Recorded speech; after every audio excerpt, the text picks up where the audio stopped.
Solo brainer புரட்சி master கிளாஸ்க்கு மீண்டும் வருக. பகுதி 1இல் நீங்கள் உரிமையாளர் மனநிலையை உருவாக்கினீர்கள். பகுதி 2இல் உங்கள் தனித்துவத்தை கண்டறிந்து உங்கள் MVP-ஐ உருவாக்கினீர்கள். இப்போது பகுதி 3 நவீன பணமாக்குதலில் மிக முக்கியமான கேள்விக்கு பதிலளிப்போம். நீங்கள் பணம் சம்பாதிப்பது எப்படி? இது பணம் சம்பாதிப்பதற்கான எப்படி செய்வது வழிகாட்டி.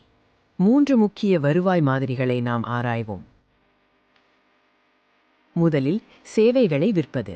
இதில் உங்களுக்காகச் செய்வது அல்லது உங்களுடன் செய்வது போன்ற வகைகள் அடங்கும். இரண்டாவதாக தயாரிப்புகளை விற்பது. இதில் டிஜிட்டல் தயாரிப்புகள், படிப்புகள் மற்றும் தேவைக்கேற்ப அச்சிடுதல் ஆகியவை அடங்கும். மூன்றாவதாக பார்வையாளர்களை உருவாக்குதல். இது விளம்பரங்கள் மற்றும் ஸ்பான்சர்ஷிப்கள் மூலம் வருவாய் ஈட்டலாம். நாம் ஸ்கேலிங் லேடரை எப்படி ஏறலாம் என்பதையும் காட்டுவோம். உங்கள் நேரத்தை விற்பதிலிருந்து நீங்கள் தூங்கும்போது பணம் சம்பாதிக்கும் சொத்துக்களை உருவாக்குவது வரை எப்படி செல்லலாம் என்பதை பார்ப்போம். உங்கள் பணமாக்கல் இயந்திரத்தை உருவாக்குவதற்கான நேரம் இது. இப்போது விளக்க வீடியோவை பார்க்க அழைக்கிறோம். வணக்கம். உங்க ஸ்கில்ஸை வச்சு ஒரு பிஸ்னஸ் ஆரம்பிக்கணும்னு நினைக்கிறீங்களா? ஆனா எப்படி பண்றதுன்னு தெரியலையா? அதுக்கு முதல் ஸ்டெப் கரெக்டான மானிட்டைசேஷன் மாடலை தேர்ந்தெடுக்கிறது தான். இந்த முழு விளக்கத்துல இன்னைக்கு இருக்கிற சோலோப்ரனர்ஸ்க்கு என்னெல்லாம் வழிகள் இருக்குன்னு நாம ஒன்னொன்னா பார்க்கலாம். சரி, விஷயத்துக்கு வருவோம். உங்ககிட்ட சூப்பரான திறமைகள் இருக்கலாம், அதுல சந்தேகமே இல்லை. ஆனா அதை எப்படி ஒரு சக்சஸ்ஃபுல் பிசினஸா மாத்துறது? இது சும்மா காசு சம்பாதிக்கிறது மட்டும் இல்லைங்க. உங்க லைஃப்க்கு, உங்க கோல்ஸ்க்கு செட் ஆகிற மாதிரி ஒரு கரெக்டான வழியை கண்டுபிடிக்கிறது தான் அசல் விஷயம். இன்னைக்கு நம்ம என்னெல்லாம் பார்க்க போறோம்னா, முதல்ல உங்களுக்கான மானிட்டைசேஷன் பிளேபுக், அப்புறம் ஒரு கிரியேட்டரா நீங்க எப்படி சம்பாதிக்கலாம், ஒரு எக்ஸ்பர்ட்டா எப்படி, ஒரு டிஜிட்டல் மர்ச்செண்டா, டெக் இன்னோவேட்டரா, இப்படி ஒவ்வொரு பாதையா பார்த்துட்டு கடைசியா இது எல்லாத்தையும் கலந்து உங்களுக்கான ஒரு ஹைபிரிட் மாடலை எப்படி உருவாக்கலாம்னு பார்க்க போறோம். ரெடியா? வாங்க ஆரம்பிக்கலாம். முதல்ல ஒரு விஷயத்த நல்ல ஞாபகம் வச்சுக்கோங்க. நாம இங்க பேச போறது வெறும் பணம் சம்பாதிக்கிறது பத்தி மட்டும் கிடையாது. உங்க லைஃப் ஸ்டைலுக்கு, உங்க லட்சியங்களுக்கு ஏத்த மாதிரி ஒரு பிசினஸை டிசைன் பண்றத பத்தி தான். உங்க திறமைக்கு எது பெஸ்டா செட் ஆகும்னு கண்டுபிடிக்கிறது தான் நம்ம நோக்கம். ஓகே, நம்மளோட முதல் பாதைக்கு வந்தாச்சு. இது யாருக்குன்னா கிரியேட்டிவ் ப்ரொஃபஷனல்ஸ்க்கு. நீங்க ஒரு ரைட்டர், டிசைனர் இல்ல போட்டோகிராஃபரா இருந்தா உங்க ஜேர்னி பெரும்பாலும் சர்வீஸ் தரதுல இருந்து தான் ஆரம்பிக்கும். ஆனா அதை எப்படி இன்னும் பெருசா, அதாவது ஸ்கேலபிளா மாத்தலான்னு இப்ப பார்க்கலாம். பொதுவா கிரியேட்டிவ் ப்ரொஃபஷனல்ஸ் என்னெல்லாம் சர்வீஸ் தருவாங்க?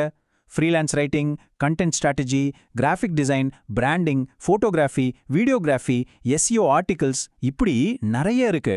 ஆனா இதுல முக்கியமான விஷயம் என்ன தெரியுமா? சும்மா வேலையை மட்டும் செஞ்சு கொடுக்கறதுக்கு பதிலா உங்க கிளைண்ட்டுக்கு ஒரு முழுமையான ஸ்ட்ராட்டஜியை நீங்க கொடுத்தீங்கன்னா அதுக்கு மதிப்பு ரொம்பவே அதிகம். அப்போ நீங்க வெறும் ஒரு ஃப்ரீலான்சரா இல்லாம ஒரு ஸ்ட்ராட்டஜிஸ்டா மாறுறீங்க. இங்க தான் ஒரு பெரிய ஷிஃப்ட் நடக்கணும். நேரத்தை வித்து காசு பார்க்கறத நிறுத்திட்டு நீங்க கொடுக்கிற வேல்யூவை வித்து காசு பார்க்கணும். அதாவது 1 மணி நேரத்துக்கு இவ்வளவுன்னு சொல்றதுக்கு பதிலா இந்த ப்ராஜெக்டை முடிச்சு இந்த ரிசல்ட்டை கொண்டு வர்றதுக்கு இவ்வளோன்னு சொல்லணும். இப்படி ப்ராஜெக்ட் பேஸ்ட் ஃபீஸ்க்கு மாறும்போது நீங்க திறமையா வேலை செஞ்சா உங்களுக்கு தான் லாபம். அது மட்டும் இல்லாம மாசம் ஒரு நிலையான வருமானமும் வரும். கிரியேட்டர்ஸ்க்கான அடுத்த லெவல் இதுதாங்க. இதுதான் கேம் சேஞ்சர். உங்க அறிவையும் உங்க அனுபவத்தையும் ஒரு பொருளா மாத்துறது. உதாரணத்துக்கு, நீங்க ஒரு டிசைனர்னா டிசைன் டெம்ப்ளேட்ஸ் வைக்கலாம். ஃபோட்டோகிராஃபர்னா லைட் ரூம் ப்ரீசெட்ஸ் இல்ல ஸ்டாக் ஃபோட்டோஸ் வைக்கலாம்.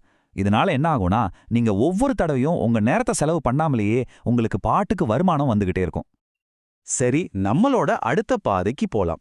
இது எக்ஸ்பர்ட் கன்சல்டன்ட் மாடல். அதாவது உங்க அறிவையும் ஞானத்தையும் விற்கிறது. இங்க உங்க ஆழமான நாலேஜையும் அனுபவத்தையும் கோச்சிங், கன்சல்டிங் மூலியமா பணமாக்கலாம். சிம்பிளா சொன்னோம்னா, இங்க உங்க எக்ஸ்பீரியன்ஸ் தான் உங்க ப்ராடக்ட். கன்சல்டிங்ல என்னெல்லாம் வகைகள் இருக்கு? Business consulting, life and career coaching, skills coaching, tutoring, இப்படி நிறைய இருக்கு. ஆனா இதுல ஜெயிக்கணும்னா ஒரு குறிப்பிட்ட நிஷ், அதாவது ஒரு சின்ன ஏரியால ஃபோக்கஸ் பண்றது ரொம்ப முக்கியம். பொதுவா பிசினஸ் கன்சல்டிங் பண்றேன்னு சொல்றதை விட சின்ன ரெஸ்டாரண்ட்ஸ்க்கு டிஜிட்டல் மார்க்கெட்டிங் கன்சல்டிங் பண்றேன்னு சொன்னா உங்க மேல நம்பிக்கை அதிகமாகும். சரியான கிளைண்ட்ஸ் உங்களை தேடி வருவாங்க. இந்த வரிய நல்லா கவனிங்க. கிளைண்ட்ஸ் உங்க நேரத்தை வாங்கல, அவங்க ஒரு மாற்றத்தை வாங்குறாங்க, ஒரு ரிசல்ட்டை. இதுதான் கன்சல்டிங் தொழிலோட ஆணிவேர். நீங்க எவ்வளோ நேரம் வேலை செஞ்சீங்கன்றது முக்கியம் இல்ல, அவங்க வாழ்க்கையில இல்லனா பிசினஸ்ல என்ன மாற்றத்தை கொண்டு வந்தீங்கன்றது தான் முக்கியம்.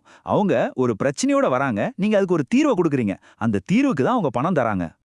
ஒரு வெற்றிகரமான கோச்சிங் பிசினஸை உருவாக்குறதுக்கான ஸ்டெப்ஸ் இதோ. ஸ்டெப் 1 ரொம்பவே ஸ்பெசிஃபிக்கான ஒரு நீஷை தேர்ந்தெடுங்க. உதாரணத்துக்கு டெக் கம்பெனில வேலை செய்யற பெண்களுக்கு கரியர் கோச்சிங் மாதிரி. ஸ்டெப் 2 ரிசல்ட்டை மையமா வச்சு பேக்கேஜ்களை உருவாக்குங்க. 3 மாசத்துல உங்க கரியரை அடுத்த லெவலுக்கு கொண்டு போற ப்ரோக்ராம் மாதிரி. ஸ்டெப் 3 கடைசியா 1-to-1 கோச்சிங்ல இருந்து வெளியே வந்து குரூப் ப்ரோக்ராம்ஸ், ஆன்லைன் கோர்சஸ்னு ஆரம்பிங்க. அப்போதான் உங்க வருமானமும் அதிகமாகும், நீங்க நிறைய பேருக்கும் உதவ முடியும்.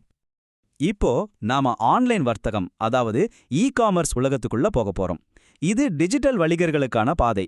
இந்த மாடல் மூலமா நீங்க இருந்த இடத்துல இருந்தே உலகத்துல யாருக்கு வேணா பொருட்களை விற்க முடியும். இங்க 3 முக்கியமான இ-காமர்ஸ் மாடல்களை ஒப்பிட்டு பார்க்கலாம். முதல்ல டிராப் ஷிப்பிங். இதுல ஆரம்ப செலவு ரொம்ப ரொம்ப கம்மி, ஆனா லாபமும் ரொம்ப கம்மி தான். அடுத்தது பிரிண்ட் ஆன் டிமாண்ட். இதுல செலவு கொஞ்சம் கம்மி, லாபம் பரவாயில்ல, நல்லாவே ஸ்கேல் பண்ணலாம். கடைசியா பாருங்க, டிஜிட்டல் தயாரிப்புகள். ஆரம்ப செலவு குறைவு, ஆனா லாபம் மிக மிக அதிகம், ஸ்கேல் பண்றதுக்கு எல்லையே இல்ல. இது ஏன் இவ்ளோ பவர்ஃபுல்னா அடுத்ததா பார்க்கலாம். இதுதாங்க டிஜிட்டல் ப்ராடக்ட்ஸோட மேஜிக். ஒரு தடவை உருவாக்குங்க, வாழ்நாள் முழுக்க வித்துக்கிட்டே இருங்க.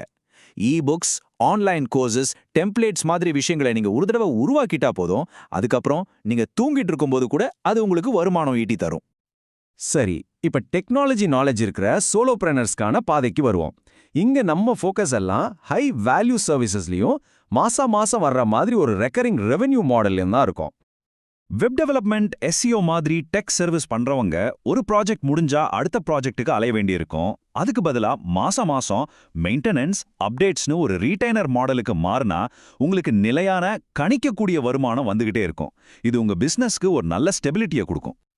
சாஃப்ட்வேர் ஆஸ் அ சர்வீஸ், அதாவது SaaS, இதுதான் டெக் பிசினஸோட உச்சம்னு சொல்லலாம். ஏன்னா மாசம் கணிக்கக்கூடிய வருமானம் வரும், ரொம்ப சுலபமா ஸ்கேல் பண்ணலாம், ஒரு புது கஸ்டமருக்கு ஆகிற செலவு ரொம்ப கம்மி, உங்க பிசினஸோட மதிப்பும் ரொம்ப அதிகமா இருக்கும். MRR, அதாவது மந்த்லி ரெக்கரிங் ரெவென்யூ. எந்த ஒரு சப்ஸ்கிரிப்ஷன் பிசினஸுக்கும் இதுதான் முக்கியமான மெட்ரிக். ஒவ்வொரு மாசமும் உங்க சப்ஸ்கிரிப்ஷன்ஸ் மூலமா எவ்வளவு நிலையான வருமானம் வருதுன்னு இது காட்டும். இதனால தான் இதை புனித கிண்ணம்னு சொல்றாங்க. ஏன்னா இது உங்க பிசினஸோட வளர்ச்சிக்கும் ஸ்திரத்தன்மைக்கும் ஒரு சரியான அளவுகோல். சரி, எல்லாத்தையும் பார்த்தாச்சு. இப்போ முடிவுக்கு வருவோம். நாம பார்த்த எல்லாமும் இங்க தான் ஒன்று சேரப்போகுது. உண்மையிலே சக்சஸ்ஃபுல்லா இருக்கிற சோலோப்ரெனர்ஸ் யாரும் ஒரே ஒரு பாதையில மட்டும் போறதில்ல. அவங்க பல மாடல்களை ஒன்று சேர்த்து அவங்களுக்குன்னு ஒரு தனித்துவமான பவர்ஃபுல்லான ஒரு ஹைபிரிட் மாடலை உருவாக்குறாங்க. இங்க ஒரு சூப்பரான உதாரணம் இருக்கு பாருங்க. ஒருத்தர் எப்படி படிப்படியா அவங்க பிசினஸை வளர்க்கலான்னு. ஸ்டெப் 1, முதல்ல காசு சம்பாதிக்க ஃப்ரீலான்ஸ் ரைட்டிங் மாதிரி ஒரு ஹை வேல்யூ சர்வீஸை ஆரம்பிக்கலாம். ஸ்டெப் 2, அதுல கிடைச்ச அனுபவத்தையும் அறிவையும் வச்சு காப்பிரைட்டிங் பத்தி ஒரு ஆன்லைன் கோர்ஸ் மாதிரி ஒரு டிஜிட்டல் ப்ராடக்டை உருவாக்கலாம். ஸ்டெப் 3, கடைசியா அதிகமா பணம் கொடுக்க தயாரா இருக்கிற பிரீமியம் கிளைண்ட்ஸ்க்காக ஒரு குரூப் கோச்சிங் ப்ரோக்ராமை ஆரம்பிக்கலாம். பாத்தீங்களா, சர்வீஸ், ப்ராடக்ட், கோச்சிங்னு 3 சேர்ந்த ஒரு பவர்ஃபுல் மாடல் இது. இப்ப கேள்வி உங்களுக்கானது.